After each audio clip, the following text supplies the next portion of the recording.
हा ठाणे शहराचा प्रश्न आहे आणि त्यांनी उत्तर देखील अतिशय स्पष्ट दिलेलं आहे।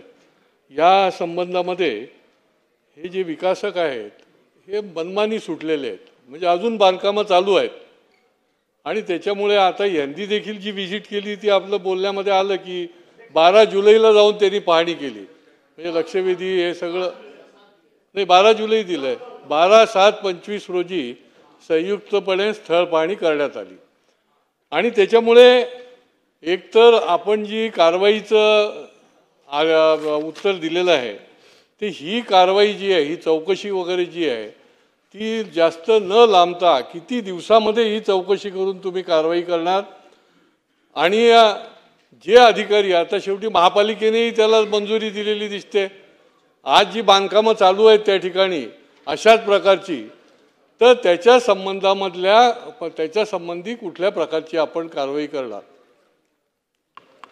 अध्यक्ष महोदय, सन्माननीय ज्येष्ठ सदस्य संजयजी केलकर यांनी या ठिकाणी किती कालखंडामध्ये कारवाई होईल, ही साधारण पुढच्या अधिवेशनाच्या अगोदरी कारवाई होईल, म्हणजे पुढच्या अधिवेशनामध्ये याविषयी लक्षवेधी लागायलाच नको। अध्यक्ष महोदय, याच्यामध्ये अतिशय विचित्र प्रकार आहे की जो ठाणे बायपास आहे, जो पुन्हा ज्याला आपण नाशिककडे जातो, सर्वसाधारणतः अशा मोठ्या रस्त्यावरून डायरेक्ट कुठल्याही कॅम्पसला एखाद्या जे सोसायटीला एंट्रन्स दिलं जात नाही। माझ्याकडे लोकांनी तक्रारी केल्यात की हा जो कॅम्पस आहे याला डायरेक्ट हायवेवरून एंट्री देण्यात आलेली आहे। आज हायवेवरून आज ADTP आले असताना त्याला विचारलं, म्हटलं कुठला नियम तुम्ही लावलाय? माझ्याकडे लोकांनी तक्रारी केलेल्या आहेत की हा आणि त्याच्यानंतर समृद्धी महामार्गाचाच तो रस्ता होणार आहे, म्हणजे समृद्धी महामार्गाच्या रस्त्याला जर तुम्ही जर का एखाद्या सोसायटीत तुम्ही डायरेक्ट एंट्री देतात म्हणजे तुम्ही त्यांच्यासाठी स्पेशल तुम्ही कायदा केला आहे।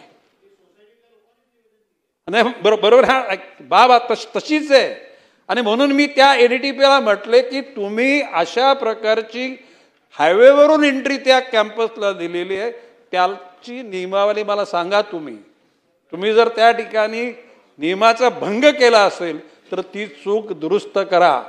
आणि मी आपल्या माध्यमातून अध्यक्ष महोदय, सभागृह भास्करराव जाधवांनी आणि संजयजी केलकरांनी हा जो प्रश्न उपस्थित केला आहे त्या माध्यमातून मी ADTPनं त्या सांगितलेलं आहे की चुका केल्या असतील दुरुस्त करा। प्रश्न असा आहे की एखाद्या गोष्टीची सजा लगेच फाशीच होऊ शकत नाही, त्या माणसाला चुका दुरुस्त करण्याकरता स्कोप दिलाच पाहिजे। जर का अशा प्रकारच्या जर हायवेला जर तुम्ही जर अशा एंट्री जर डायरेक्ट तुम्ही जर ॲक्सेस दिला तर त्या ठिकाणी त्या हायवेला अर्थच राहणार नाही। आणि म्हणून माननीय अध्यक्ष महोदय, आपल्या माध्यमातून मी अधिकाऱ्यांना सांगितलंय, मला 15-20 दिवसामध्ये तुम्ही काय धोरण आपवणार आहात, तुम्ही त्या सोसायटीचा ॲक्सेस बंद केल्यानंतर दुसरी तुम्ही त्यांच्यासाठी काय मार्ग करणार याची मला माहिती द्या। मला वाटतं आपलं समाधान झालेलं आहे।